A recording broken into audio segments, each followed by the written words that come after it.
Hello. आज हम लोग क्या देखेंगे कि फ़्लो ऑफ़ अकाउंटिंग क्या होता है। तो फ़्लो ऑफ़ अकाउंटिंग में देखो सबसे पहले आती है ट्रांजैक्शन, ठीक है, जो भी ट्रांजैक्शन किया, फिर उसके बाद उस ट्रांजैक्शन की हम लोग क्या रिकॉर्ड करते हैं, जर्नल एंट्री।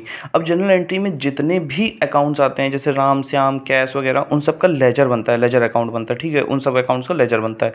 अब लेजर से ट्रायल बैलेंस पे आए तो ट्रायल बैलेंस में क्या होता है, जितने भी लेजर में हम लोग अकाउंट खोलते हैं उन सब का जो क्लोजिंग बैलेंस आता है वो हम लोग ट्रायल बैलेंस में लेके आते हैं, ठीक है। अब ट्रायल बैलेंस का क्या यूज़ है, ट्रायल बैलेंस से हम लोग क्या बनाते हैं, फाइनेंशियल स्टेटमेंट्स बनाते हैं। फाइनेंशियल स्टेटमेंट्स में क्या क्या आता है, ट्रेडिंग अकाउंट आता है, प्रॉफिट एंड लॉस अकाउंट आता है, ठीक है। अब ट्रेडिंग अकाउंट क्या होता है, ट्रेडिंग अकाउंट में जितने भी हमारे खर्चे होते हैं प्रोडक्शन से रिलेटेड वो सारे ट्रेडिंग अकाउंट में आते हैं, ठीक है। और प्रॉफिट एंड लॉस में जितने भी हमारे डे टू डे एक्सपेंसेस होते हैं जैसे स्टेशनरी एक्सपेंस हो गया, ठीक है, पेटी एक्सपेंस हो गया, ये सब हमारा प्रॉफिट एंड लॉस अकाउंट में आता है। ट्रेडिंग अकाउंट में क्या आता है, हमारा ग्रॉस प्रॉफिट आता है। और प्रॉफिट एंड लॉस अकाउंट में क्या आता है, नेट प्रॉफिट हम लोग पता करते हैं, ठीक है। अब उसके बाद जब ये आ गया उसके बाद हम लोग बैलेंस शीट पे आते हैं। बैलेंस शीट में क्या हम लोगों को पता करना होता है कि एज ऑन डेट जो होती है फाइनेंशियल पोजीशन क्या है, जो फैक्ट्री है या जो भी हमारी कंपनी है उसकी बैलेंस शीट बनाते हैं तो उसमें हम लोगों को ये पता चलता है फाइनेंशियल पोजीशन क्या है उसकी। जैसे उसमें कैपिटल भी आएगी, ड्राइंग्स भी आएगी, सब कुछ आता है, ठीक है, असेट्स आती हैं, लायबिलिटीज़ आती हैं, ठीक है।